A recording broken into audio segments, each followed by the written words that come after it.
Major funding for KPBS Evening Edition has been made possible in part by Bill Howe Family of Companies, providing San Diego with plumbing, heating, air, restoration, and flood services for over 40 years. Call 1-800-BILL-HOWE or visit BillHowe.com. And by the Conrad Trebas Foundation, Darlene Marcos Shiley, and by the following.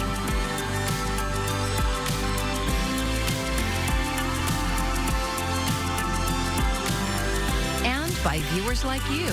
Thank you.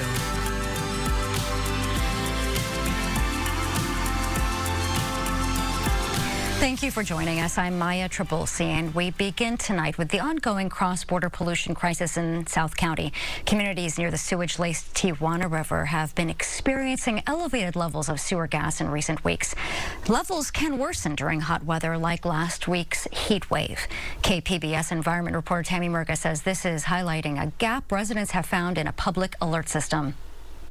In several South County communities, when elevated levels of sewer gas are detected, some people get email or text alerts. In March, the levels of hydrogen sulfide in the air in Nestor frequently exceeded the state standard. The San Diego County Air Pollution Control District sends them. They advise people to limit their time outdoors or when to see a doctor. But the alerts are not sent in real time. Bethany Case says that's been a problem because the information isn't reaching everyone who needs it or when they may need it most.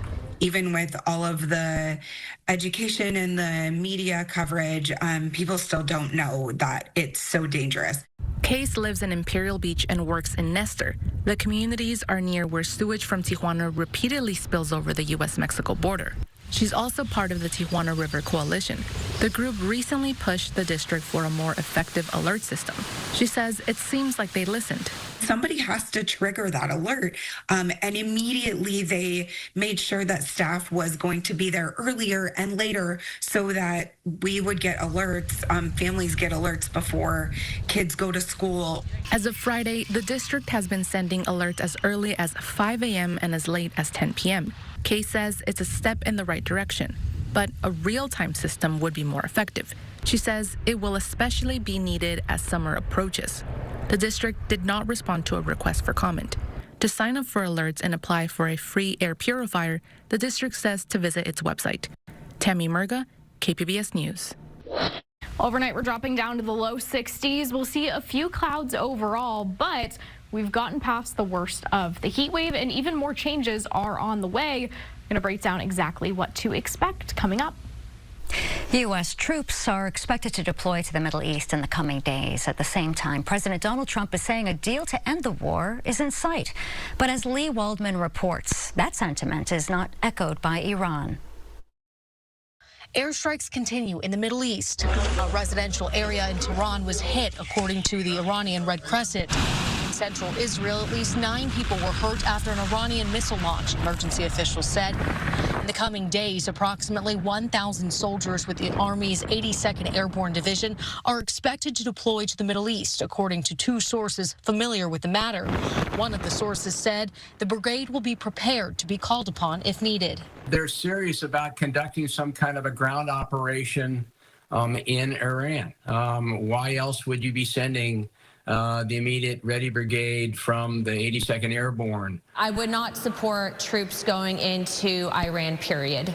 No ifs, ands, or buts, but I also want to be clear that this administration, at least in talks with us, has not voiced that they want that either. This comes as President Donald Trump says the U.S. is winning this war and is close to ending it. I can tell you they'd like to make a deal. And who wouldn't if you were there? The U.S. has shared a 15-point list of expectations with Iran via Pakistan, 2 regional sources told CNN, who added that among the points included are limits on Tehran's defense capability, a cessation of support for proxies, and an acknowledgement of Israel's right to exist. However, Iran's semi-official news agency Fars is reporting Iran will not accept a ceasefire and believes it would not be logical for it to enter talks with the United States, citing a source with knowledge of the diplomatic activity. Lee Waldman, KPBS News. The highest court in the land will decide on a San Diego case centered on turning away asylum seekers at the U.S.-Mexico border. The Supreme Court heard oral arguments over the metering policy yesterday.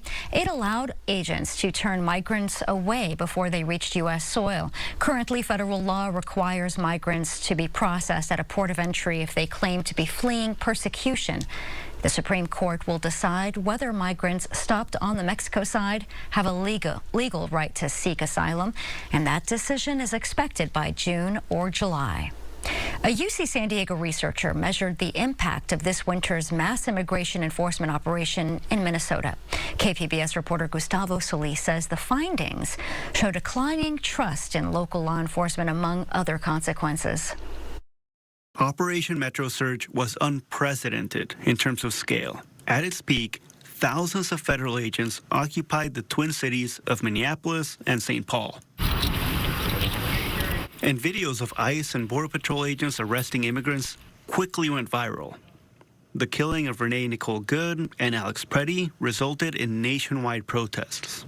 And now, UC San Diego professor Tom Wong published the results of a survey measuring everything from trust in local law enforcement to economic output. Learning about and understanding what happened in Minnesota has become incredibly important, not just to document it historically, but also to kind of think about, if San Diego might be next, or if LA might be next, how might states and cities prepare? In the survey, almost 60% of Twin City residents say they are now less likely to trust local law enforcement.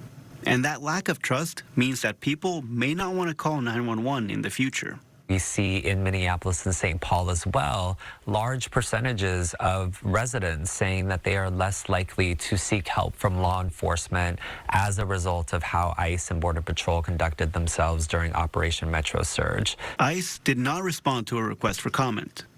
The survey also reveals that more than a third of Minnesota residents missed work because of Operation Metro Surge. And the people who missed work were not just undocumented immigrants afraid of being arrested by ICE. They include U.S. citizens and immigrants with legal status who couldn't work because their place of employment was closed or their childcare providers were unavailable. They may think it's something abstract that doesn't affect them, but yeah, to the extent that, the people who help us do what we do, our childcare providers, our caregivers, are affected, then we will be affected as well. Wong says that the lost wages from people not working add up to approximately $200 million in the Twin Cities. And that has a dramatic impact on the local economy. We think about how a city like San Diego or cities like Minneapolis and St. Paul are able to pave roads and, keep the streetlights on. It's from that tax revenue. And so you have that huge economic loss that accrues to cities as a result of people not being able to work and therefore not being able to spend. Which could mean trouble for San Diego if ICE decides to launch a similar operation here. The city already faces a budget deficit. Gustavo Solis, KPBS News. California's big city mayors, including San Diego's Todd Gloria, went to Sacramento today. KPBS reporter John Carroll says they're pleading with state legislators for $1 billion to fight homelessness. 41,000 formerly homeless people at risk of returning to the streets. That's what California's big city mayors say could happen if funding isn't restored to a program called HAP, Homeless Housing Assistance and Prevention. Funding had been cut completely for this current fiscal year, but in 2024-2025, it had been funded to the tune of $1 billion. The legislature is now saying the program will get $500 million in the next fiscal year. San Diego Mayor Todd Gloria says that's not enough. He and his fellow mayors are asking that it be funded at $1 billion in 2026-2027. Last year, the city of San Diego achieved a 14% reduction in homelessness, progress that would not have been possible without the investment by the state through HAP. Gloria says the money helps San Diego in both immediate and long-term ways when it comes to getting people off the streets. And HAP has allowed us to add 380 new shelter beds to get more people off the streets immediately. HAP has also been critical to helping us build a comprehensive, multifaceted strategy to reduce homelessness and help us more than double the number of sheltering options to get people into safer environments. Particularly heartbreaking is what being homeless means for children. It's something the mayors of Anaheim and Irvine talked about. We have built housing for transitional age youth that are coming out of the foster care system. We have moved families off the streets so that kids have stable housing as they are trying to learn in those tender years of elementary school and junior high. And we expect to whittle it down to zero unhoused kids by this time next year. The mayors say they're meeting with legislators, pleading with them to restore HAP funding to $1 billion and to make that amount adjustable for inflation in coming years. The legislature must have a budget ready to send to the governor by June 15th. John Carroll, KPBS News. The Padres season opener is tomorrow, and if you're planning to drive downtown, keep in mind that special events parking rates are now in effect. KPBS reporter Alexander Nguyen breaks down how much the city collected in fees last season. Parking downtown has always been tough because of the limited spots. They obviously need to make more parking for people going to the games. And if you're lucky enough to snag a spot on the streets, be prepared to pay more. I'm not too happy with the parking fees, the increased parking fees. Last fall, the city quadrupled the meter rate from $2.50 an hour to $10 an hour during special events within a half mile of Petco Park. And the enforcement period was extended to 10 p.m. Mark Bartlett says the high cost is making him think about taking public transit to catch the game with his family. We would always park on the streets, and especially during a cutoff time, it was at 5 or 6 p.m. On a game night, right? Because you would get away with free parking. But now, I know they're pushing it back, and specifically during Padres games, so it's going to deter us from doing that now. The increased fees is also affecting businesses around the ballpark, especially the restaurants and bars. I think it's going to have a bigger impact on us coming this season. Erica Ochoa is the assistant manager at Esta Mañana Cantina. She says since the city increased the enforcement period, people don't stay as long. People were more willing to stay longer or after happy hour into dinner because the parking they don't have to pay any more anyways. But now I feel like people aren't staying later into the night for dinner. We're not getting as much of a late night rush. Before the fees went into effect, the city made about $2,100 per game. After the fees, it was $23,000. The city says once it raised the rate last year, it made about $300,000 for the remainder of the Padres season. This would be the first full season under the new rate. I think that's great if they're going to use it the right way. Kobe Cristiano says the best way to avoid paying the fee is just commute via public transportation from the many trolley stops that we have all throughout the city. But Bartlett says it's not as easy for him to take his family on the trolley. It may push us to try, but I'm still going to pay the outrageous parking fees in downtown, whether it's a parking garage or a stall. Alexander Nguyen, KPBS News. More bad news at the pump. San Diego is getting even closer to the $6 mark for a gallon of gas, and that's according to daily tracking from AAA. Currently, the average cost for a gallon of regular is $5.90. Prices have jumped nearly 30 cents in the past week, and much of this is driven by the joint attack on Iran by the U.S. and Israel over the past month. As John Lawrence reports, it's a trend that's being felt nationwide. Just hit $60, so it is what it is. I guess at this point, you got to do what you got to do. The cost of filling up keeps going up due to the U.S.'s war with Iran. Trump ran on a campaign saying, I'm going to end endless wars. We've got to invest in America, not in these endless wars. And he went back on his word. President Donald Trump says he believes the U.S. and Iran will come to terms on an agreement that will end the conflict. We have a number of people doing it, and the other side, I can tell you, they'd like to make a deal.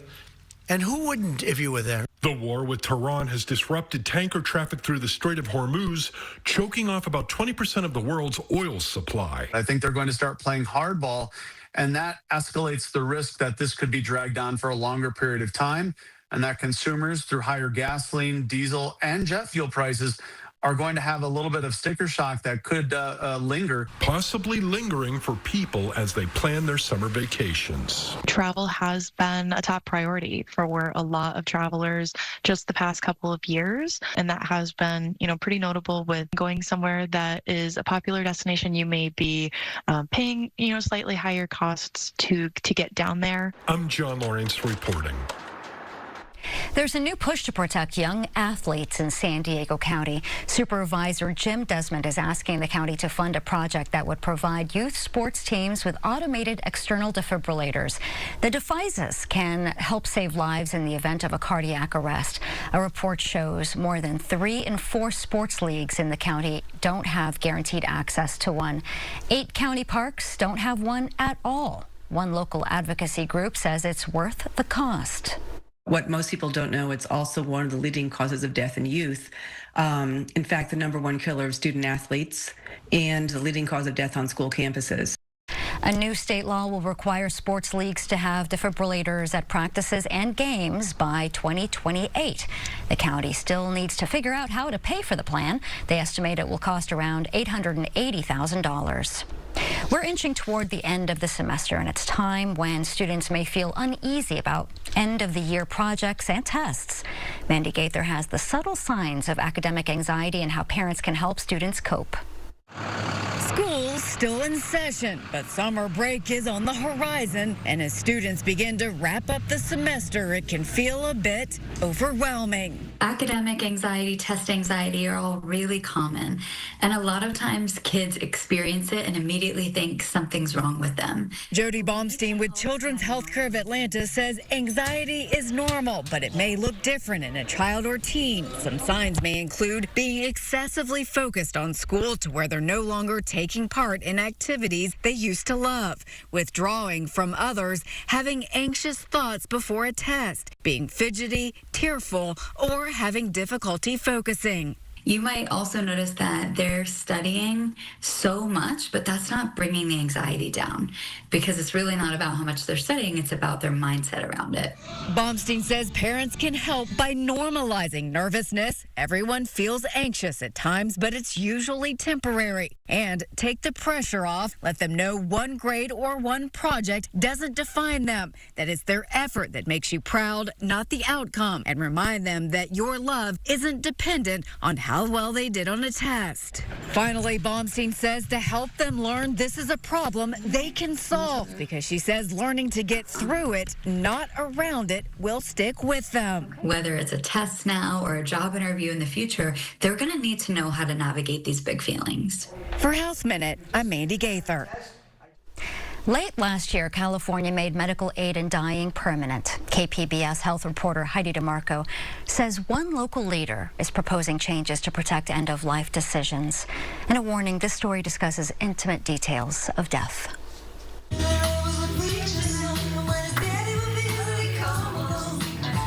Hours before her death, Teresa Margaret Mary Kelly is surrounded by loved ones, singing, laughing, and celebrating a choice she says more people should know they have.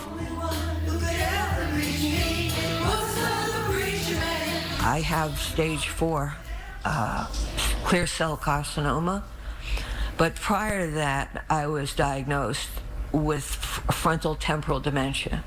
Kelly is 69. She spent years searching for answers. We were dragged to and from this hospital to that hospital. But even in her last days, Kelly is in good spirits. Hi, Dr. Moore. She's funny, sharp, and quick to joke. You missed the party. The drinks are all gone. Parties wherever you are. California is one of 13 states where a terminally ill patient with less than 6 months to live can request medication to end their life. It's called the End-of-Life Option Act, often referred to as medical aid in dying. California lawmakers made it permanent in October. So from the time I had a diagnosis of frontal temporal dementia, I started thinking about aid in dying. As her condition worsened, Kelly physically struggled at times to explain why she was ready. So, well, for one thing, this is a big part of why I don't want to do this for 10, 11 years. Years of tests left her exhausted and certain about what she didn't want. So, you know, it was a maybe with the FTD, but with the cancer, I'm done. Kelly is one of a small but growing number of people choosing medical aid and dying in the state. In 2024, just over 1,000 people made the same decision she is. But that's still a tiny fraction of total deaths that year. Kelly worked with Dr. Douglas Moore to plan her end-of-life care. The biggest accessibility issue is that people don't know that they have this option. Without knowing their options, some patients spend their last months in pain, undergoing prolonged care, and racking up medical bills. The biggest part of this is how much money it costs. In the U.S., care in the final year of life averages $80,000. Patients are often responsible for thousands out of pocket. Medical aid in dying can be costly too, ranging from $3,000 to $5,000 between doctor visits and the medication. And it isn't covered by insurance. Moore says for many, the decision is about control. They're really choosing it out of a sense of wanting agency over their life and wanting control and wanting to really choose how they exit this world. He says a lack of awareness may be why most people who choose aid in dying are white. In 2024, only about 5 to 6% of patients were Asian or Hispanic. I would love to see more marginalized communities, the awareness that this exists and the profound sense of comfort that it can provide.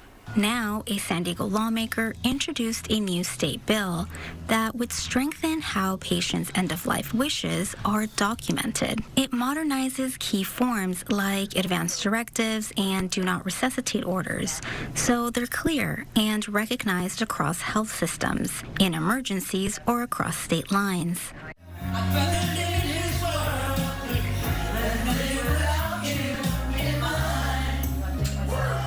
Kelly says she wants her story to help others understand their choices. It doesn't have to be a terrifying, scary thing. She chose to take her life on February 20th. International Day of Social Justice. So I sort of want to give my heart to that as I leave the planet. I'll be right back. Did you call him honey? She did. Yes, she did. Dr. Moore walks her to her bedroom, filled with flowers and flickering candles. Yeah, Rhonda, Eileen, take it away, and Dr. Moore will hand you the drink. Every long journey is made of small steps. Friends share stories, hold her hand, and celebrate her life as she drifts off to sleep. Moore says Kelly's story shows what's possible when people know their rights and plan ahead. Heidi DeMarco, KPBS News. A powerful and important story by Heidi DeMarco. If you or someone you know needs help, contact the 988 Suicide Crisis Lifeline by calling or texting the number 988.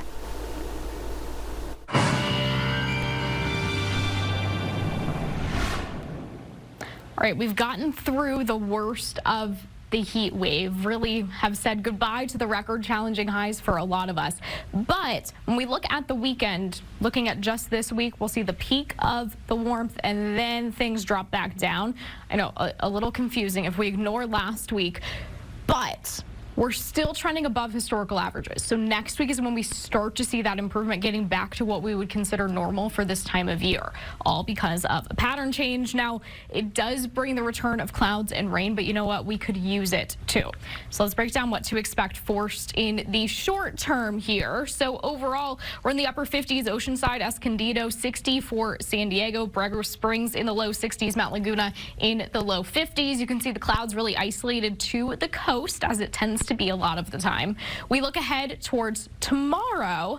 Here's what we have going on. So still on the warmer side in places like Borrego Springs, 96 degrees, but along the coast, we've seen the improvement, 70s. So some of this does depend on how far or how close you are to the coast overall. Clouds getting all the way further inland, Mount Laguna in the upper 60s overall for tomorrow.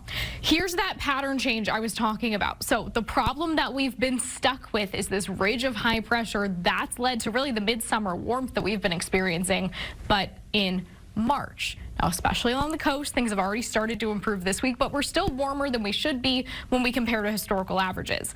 Next week, we'll see the ridge move far enough east. It's already started to move towards the central U.S., but it continues. Then that allows for a system to move in that brings some rain and some significantly cooler air that gets us back down much closer to our historical averages and where we should be this time of year. Let's talk about the next 5 days, though. Overall, 70s, upper 70s Saturday and Sunday, and then we drop by the time we get to Monday along the coast. We head further inland. We're in the 80s, 86 Friday, Saturday, Sunday, and then we're at 80 come Monday. So already seeing that difference. Mountain regions, a little bit of the exception to the rule here. Your peak comes Friday, and then we start to see those temperatures drop. It's still a little bit of a roller coaster. And then in the desert, we stay in the 90s the next 5 days, but we get back down to the low 90s by the time we get to Sunday and Monday. For KPBS News, I'm AccuWeather's Anna Azalian. I'm John Yang. Tonight on the NewsHour, Iran rejects President Trump's proposal for a ceasefire in the war. Coming up at 7 after Evening Edition on KPBS. And here's a look at what we have for you tomorrow. The stage is set for the Sweet 16. NPR's Morning Edition is talking to a senior sports writer with ESPN about the next round of March Madness. And tomorrow is opening day at Petco Park. KPBS Midday Edition will have a preview of what Padres fans can expect this season. You can find tonight's stories on our website, kpbs.org. Thanks for joining us. I'm Maya Trabulsi. Good night. Major funding for KPBS Evening Edition has been made possible in part by Bill Howe Family of Companies, providing San Diego with plumbing, heating, air, restoration, and flood services for over 40 years. Call 1-800-BILL-HOWE or visit BillHowe.com. And by the Conrad Prebys Foundation, Darlene Marco Shiley, and by the following.